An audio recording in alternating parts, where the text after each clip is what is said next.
गणनायकाय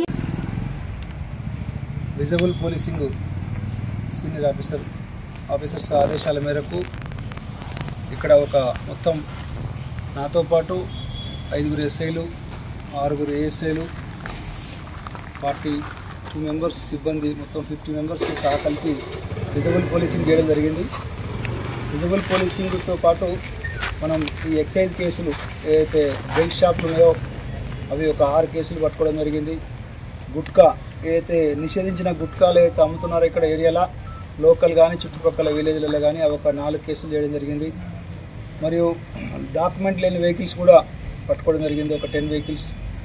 కాబట్టి ప్రజలకు విజ్ఞప్తి ఏంటంటే ఏదైతే నిషేధించినది ఇల్లీగల్ లిక్కర్ అమ్మొద్దు, plus at the same time ఈ గుట్కాలు కూడా కిరాణా షాప్లో అమ్మొద్దని హెచ్చరిస్తున్నాం. ఎవరైతే అట్లా అమ్మిన వారిపై కేసులు కట్టడం జరుగుతుంది, చట్టరీత్యా చర్య తీసుకోవడం జరుగుతుంది. కాబట్టి పోలీసు వచ్చినా ఏ రోజు వస్తారో చెప్పలేము, సడన్గా కూడా విజిటింగ్ ఉంటుంది, విజిటింగ్ చేస్తారు, సర్ప్రైజ్ చెక్ చేస్తారు. కాబట్టి ఎవరైనా కూడా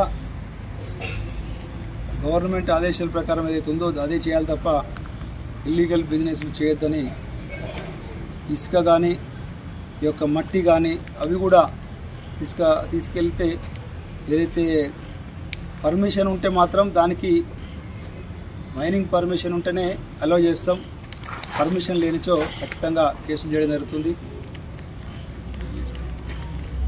ఈ వేరే డిస్టిక్కి వెళ్ళి వేరే స్టేట్లకు వెళ్ళి కూడా ఈ రూట్లో వెళ్ళే వెహికల్స్ కూడా వాళ్ళ జిఎస్టీ కానీ వాళ్ళ యొక్క డాక్యుమెంటేషన్ కరెక్ట్ లేకపోతే వెహికల్ ఆప్ చెక్ చేసి వాటిపైన కూడా చర్య తీసుకోవడం జరుగుతుంది. కాబట్టి ఎవరు కూడా ఇల్లీగల్ పనులు చేయొద్దని విజ్ఞప్తి చేస్తున్నాం.